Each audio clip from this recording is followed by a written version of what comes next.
I've lost count. Uh, so it's a Nahila service. What does Nahila mean? Anybody heard of something? Okay. Nahila comes from the root Nail, that means to desire. And tonight we're going to look at what it is we really desire. Okay? We've had all this time to look at ourselves, to examine ourselves, to figure out where we are, to discern what information we're taking in, and to decide what we're going to do with the stuff that we don't need, and whether or not we're going to bring in the stuff that we do need. So we've spent the last few months looking at those first three questions in the Torah. So we're going to take a trip through the scriptures, and we're going to look at the relevance of this day, the Day of Atonement. Let's talk to our Elohim, and then we'll take a look at what we're doing, why we're doing what we're doing, and what we need to keep in mind while we're at it. Father, we come to you in the name of Yahusha, and we thank you for this opportunity to gather together to make that last push to truly understand ourselves, to ask forgiveness from those that we may have offended, to forgive those who may have offended us. A day of not just repenting, but of making teshuvah, turning around and walking away from those things. Tonight's lesson, we ask that you will open our ears, open our eyes, and open our hearts so we can hear, see, and understand what your word says. So we thank you in the name of Yahusha. Amen. So today is a day that we find in Torah. It says, and you will have a day of atonement. And then we kind of get it muddled because we've probably paid attention to the rabbis in a Talmudic interpretation of this word anah. It says, and you will afflict your souls. So a lot of people say, well, I'm going to fast, I'm not going to eat, I'm not going to wear deodorant, I'm not going to put on cologne, I'm not going to wear clean clothes, I'm not going to wear leather shoes. I'm going to afflict myself, and by proxy everyone around me. The thing is, this word anah doesn't really mean to afflict. First of all, it means to be occupied with something. Then it means to bow down and to be humble. Well, what are we going to be occupied with? Well, we're going to be occupied with what our testimony is, and what kind of answer or response are we going to give to our Elohim concerning our state of being. We have to be able to humble ourselves so that we can take a look at ourselves, a real look, a final look, because we've had all this time. I mean, we started with Passover. Then we had 50 days of the counting of the Omer to look at ourselves. At Shavuot, to make the choice. Am I going to listen to what my Elohim says, or am I going to depend on those trumpets? Then we went to Yom Teruah, where we really hunkered down. Am I really listening to my Elohim? Or am I still depending on someone else to tell me what it is? Then we had 10 days between Yom Teruah and Yom Kippur to really finally come to an answer. So tonight, as we finish Yom Kippur, we have to be able to give a response. Remember, Pesach, we accepted the wine and the bread. We said I do to the groom's proposal. But if we're going to be in a relationship, no relationship really starts off great if there's a whole bunch of baggage, skeletons in the closet, and junk in the trunk. So now is the day that we remove it. And we're going to go through a few scriptures before we take a look at Ha'azinu, which is the Torah portion in Devarim, which is a song. It's a big old whopping long song that Moses sings. And it's a very important song, because if we understand the song that he sings, then we're going to understand the song that the chosen are singing in Revelation. Okay? So, if you have your Bible thingies, I would encourage you to go to Revelation 22. So we're going to look at where it all ends. Okay? Yom Kippur. On the last Yom Kippur in the age of the Adam, okay, the last Jubilee, the gate is going to close. Okay? There will be those that are inside the gate and those that are outside the gate. Okay? Elohim said, I'm not going to hang out with human beings forever. They're flesh, I'm spirit. Let their days be numbered to 120 years. And we've said, oh, okay, so human beings are only going to live to be 120 years old. And try to explain that to the people that are 125, 132, because there have been people in history that have lived a long time. I'm good because my insurance policy expires at 121 years.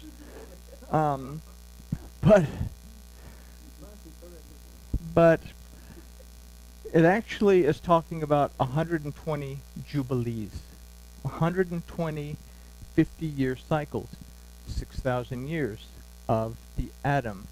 If we look in Bereshit 1:1, in the beginning Elohim created the heavens and the earth. Great, Elohim created space, time, and matter. Thank you very much for coming. Any questions? No. Within the Hebrew of that, there are 6 letters Aleph. Aleph is 1, Aleph is 1,000. So we have 6,000 years represented within that first verse of the Torah.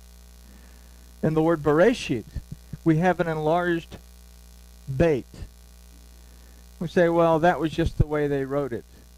But we go back to ancient Paleo-Hebrew texts, and we find the little Beit that's the drawing of a tent to be elevated above the other letters. So there's a reason that that Beit is enlarged. Rashi gives us a good explanation that it's surrounded by the letter Pei. Pei is the root letter of the word Panei, that means the presence. Beit means house, means tabernacle. So something in the presence of the tabernacle. Then we have the root word, which is resh, that really doesn't mean beginning, it means authority. The ancient Paleo-Hebrew picture of the letter resh is the head of a person. It's the head of the tribe. So the presence of the tabernacle has the authority. Then we have the letter yod, that is truth. It is also the root letter of the name Yahuwah. And then we have the letter Tav. The ancient Paleo-Hebrew pictograph of it is simply an X. Represents the mark of a covenant. But it also represents a vehicle of sacrifice. So we have in that word Bereshit that the presence of the tabernacle has the authority by the truth, power, and the ability of Yahuwah Elohim to become the vehicle of sacrifice to restore a covenant. And then we have the rest of that that says, Hashamayim va'et ha'aretz, the heavens and the earth. Va'et means and, but it also means to attach, and it can mean to reattach. So the presence of the tabernacle has the authority to restore the covenant and reattach the realm of Elohim back to the realm of the Adam. When did it become unattached? It wasn't when Ish and Isha ate the fruit. That was not the sin. The sin was that they did not acknowledge that they ate the fruit. and they did not make teshuvah for having done so. Had they acknowledged it and made teshuvah, then it would have been forgiven. But once the animals were killed and they got the skins, then the cycle started. So tonight, we are thinking, is there something within my life that I really need to make teshuvah about in order to get myself clear so that I can have this connected relationship with my Elohim? But 6,000 years, 6 olives, the age of the Adam, will come to an end at that last Jubilee. Now, we don't know when the age of the Adam begins, but we will know when that last Jubilee is because Thessalonians, Matthew also gives us a clue that there will be a shofar blast. Okay? And we'll talk about the shofar blast here in just a second. But, Anna, not to afflict, I have to humble myself, get rid of the pride, and find out where I'm at, and dedicate myself to being occupied with being able to respond to my Elohim tonight, before the night ends, so that I can move forward and be in a clean state of being as I enter into Sukkot. Okay? Because once the door closes, Sukkot begins within the gates. There's something going on outside the gates. So let's take a look at Revelation 22. And actually, I'm going to go 11 through 15. So bear with me. It says, "He who does wrong, let him do more wrong. He who is filthy, let him be more filthy. But he who is righteous, let him be more righteous. He who is set apart, let him be more set apart. And see, I am coming speedily, and my reward is with me to give each according to his work." Then it says something that if we are not familiar with the scriptures, we're just going to blow it off. It says, "I am the Aleph and the Tav, the beginning and the end, the first and the last." Okay? Now, 14, "Blessed are those doing his commands, so that the authority shall be theirs unto the tree of life to enter through the gates into the city." Okay? I am the Aleph and the Tav. Blessed are those doing his commands, because they will have the authority to enter into the city and have access to the tree of life. Where do we find something similar to that? We go to Yohanan chapter 1, and it tells us from 12 through 14, it says, "But as many as received him, to them he gave the authority to become the children of Elohim, to those believing in his name, who were born not of the blood, nor of the desire, nor of the flesh, nor the desire of men, but of Elohim." Okay? The Word became flesh and pitched his tent among us. So, I have to have a desire, Ne'ilah, to adopt the Word into my life, believe it, receive it, apply it, in order to have the authority to be called a child of Elohim. And then I step in through the gate and I have access to the tree of life. What if I don't? Well, we go on to verse 15. "But outside are the dogs, and those who manipulate, and those who fornicate, the murderers, the idolaters, and all of those who love and make a lie." Okay? What am I doing tonight? I'm examining myself for truth. Am I in line? And am I aligned with the word of my Elohim in my life? We talked about this idea of being Torah observant. And we all want to be Torah observant. We make all this fuss about being Torah observant. But we talked about the idea, the concept, that it's more important to become Torah active. I can observe it all I want, but if I don't apply it, then it's useless. Okay? James puts it, or Yaakov, King Jimmy wanted his name in the Bible, so he said, I'll authorize the King James Version on 18 conditions. One of those conditions is that my name has to appear in the Bible somewhere. So they took Yaakov, Jacob, and just changed it to James. But Yaakov says that belief without application is dead. Faith without works is dead. Belief without applying it is useless. Okay? So we start here. Why is this important? Why is it important that I believe and receive the Word, live according to the Word, pay attention to what is truth and what is not truth? When we go to Ezekiel, which is way back there, and then there are prophets, chapter 9, it's in our Bible, and kind of lengthy, so we'll read 1 through 7. Okay? Bad things going on in Judah, and so now something has to happen.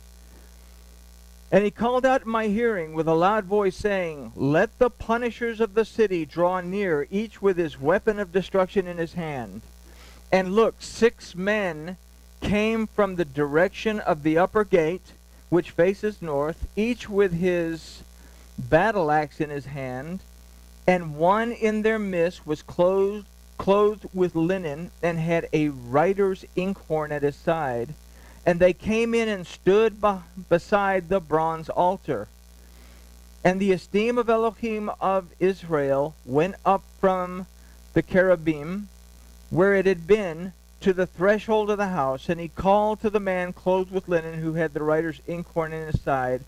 And Yahuwah said to him, Pass on into the midst of the city, into the midst of Jerusalem, and you shall put a mark on the foreheads of the men who sigh and cry over the abominations that are done within it. And the others, he said in my hearing, Pass on into the city after him and smite. Do not let your eye pardon nor spare. Slay to destruction old, young men, maiden, children, women. But do not come near anyone upon whom is the mark, and begin at my temple, my mikdash, so that they begin with the elders who were in front of the house. Okay? So what's going on there? Go into the city first. Dude with the linen clothes and the inkhorn. Go in there. Find the people who cry out and sigh and are freaked out, wigged out, and stressed out because of the abominations that are occurring, and mark their forehead. Don't harm these people. Then go in and do your thing. Destroy everything else. Okay?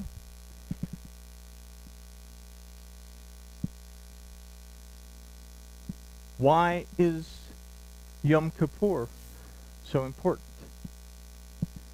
Because today we are looking at ourselves. Am I allowing abominations into my life? What do I need to change in my life that goes contrary to the word of my Elohim? Okay? I want to receive the mark on my forehead by the man dressed in the linen with the inkhorn. Why is this relevant? We go on to Revelation 7. Again, in our Bible. 7, 1 through 4. And this is Yochanan. He's seeing his vision. It says, After this I saw 4 messengers standing at the 4 corners of the earth, holding the four winds of the earth, that the wind should not blow on the earth, nor the sea, nor any tree. And I saw another messenger coming up from the rising of the sun, holding the seal of the living Elohim. And he cried with a loud voice to the four messengers to whom it was given to harm the earth and the sea, saying, do not harm the earth, nor the sea, nor the trees, until we have sealed the servants of our Elohim upon their foreheads. Okay? We have a prophetic vision in Ezekiel that's telling us that we need to fix ourselves. I'm going to use one of those great Baptist preacher phrases. You got to get right. Okay? We have to get ourselves in the right frame of mind. We have to not only be Torah observant, but become Torah active, and we have to focus on believing and receiving what the Word tells us so that we are able to be aware, so that we can Shema, hear, but not just hear, perceive, discern, understand, obey, apply, and be content in what the Word says. And then once we Shema, we have to be able to Shamar. We have to be able to treasure it, guard it, preserve it. What does it mean to preserve it? To keep it as pure as it can be. And then observe it. Okay? So we go on from here to Revelation 14, 1 through 3. 14, 1 through 3. And I looked, and I saw a lamb standing on Mount Zion, and with him 144,000, having his Father's name upon their forehead. And I heard a voice out of the Shemaim, out of the heavens, like the voice of many waters, like the voice of loud thunder. And I heard the sound of harpists playing their harp. And they sang a renewed song before the throne and before the four living creatures and the elders. And no one was able to learn the song except the 144,000 who were redeemed from the earth. Okay. What does that mean? What song? If I am seeking to Shema and Shamar the Word, am I seeking to believe and receive, or receive and believe what it says, then I should be aware of what this song is and the implications within that song. Which brings us to the Torah portion, which is Ha'azinu, which begins at Devarim chapter 32. Ha'azinu. Pay attention. Give ear. But it says, give ear, O heavens, and let me speak, and hear, O earth. Okay? Pay attention, heavens. That means that the realm of Elohim has to be able to be attentive to us. It has to be able to recognize us. But at the same time, it says what? And hear, O earth, the words of my mouth. What are the words of the mouth of Yahweh Elohim? It's Torah. Here, I have to be able to Shema. I have to be able to perceive, discern, understand, obey, apply, and be content in what the Word is telling me. Okay?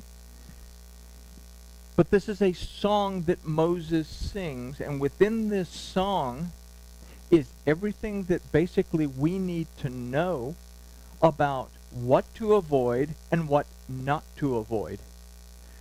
Why would the remnant know this song? because the remnant, these 144,000 that Elohim has gone through and marked on the forehead with his name, understand what it is that they need to avoid and what it is they do not need to avoid. It's kind of lengthy. I'll read it fast. Keep up. It says, let my instruction fall as rain, my speech drop down as dew, and fine rain on the tender plants, and as showers on the grass. For I proclaim the name of Yahuwah. Ascribe greatness to our Elohim, the rock. His work is perfect, for all his ways are right ruling. An El of truth and without unrighteousness. Righteous and straight is he. Okay? What am I doing? I'm acknowledging Yahuwah Elohim as, basically, as El Shaddai. El Elyon. He is the Most High. He is the Almighty. But what do I need to avoid? I have to acknowledge Elohim, but now I have to avoid something. A twisted and wicked generation has corrupted itself. Yom Kippur, what am I doing tonight? Have I corrupted myself? What within my life do I need to fix? What do I need to bring out of corruption? Their blemish, not his children. Wow. Am I corrupted? Do I have blemishes that separate me from Elohim? I say I believe and receive the word. I should have the authority to be a child of Elohim, but this says that with corruption and a blemish, I am not a child of Elohim. What within my belief system goes contrary to Torah? Okay? Do you do this to Yahuwah, O foolish and unwise people? I'm hurting myself, but I'm also hurting the one who created me. Is he not your father who bought you, who created you and established you? How did he create me and establish me? By his word. This takes us back to Yohanan, to John 1, where it says, those who believe and receive his word, to them he gave the authority to be Bnei HaElohim, the children of Elohim. But more than Bnei HaElohim, the children of Elohim, Bana HaElohim, to be restored and established back to Elohim. Okay? Remember the days of old. Consider the years of many generations. Ask your father, and let him show you, your elders, and let them say to you, when the Most High gave the nations their inheritance, when he separated the sons of Adam, the children of Adam, he established the boundaries of the people according to the number of the children of Elohim. For the portion of Yahuwah is his people, Yaakov, his allotted inheritance. He found him in a wilderness and in a wasted, howling desert. Do we find something in the Torah remotely similar to this? Let's consider perhaps the second verse of Bereshit chapter 1. And the earth was formless and void. Tohu vavohu. It's a wonderful phrase, tohu vavohu. It's just fun to say, but it's sad what it is. Formless and void. That we were in a wilderness state of being. We were in the dark. We were confused. And the Spirit of Elohim hovered because of our transgression. But it isn't until we come to recognize Yahuwah, our Elohim, that in that case there was what? Elohim said, let there be light. Because we make teshuvah. Tonight, Yom Kippur, as it ends, am I tohu vavohu? Or am I willing to walk towards that light? I know doctors say don't go towards the light, but, you know, really we want to move towards the light. Okay? For his portion of Yahuwah is his people. Okay, we got that part.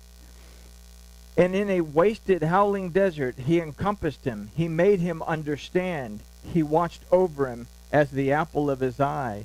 He gave us the Torah. In the midst of the wilderness, he gave us the Torah at a place called Sinai. Now that's an interesting thing.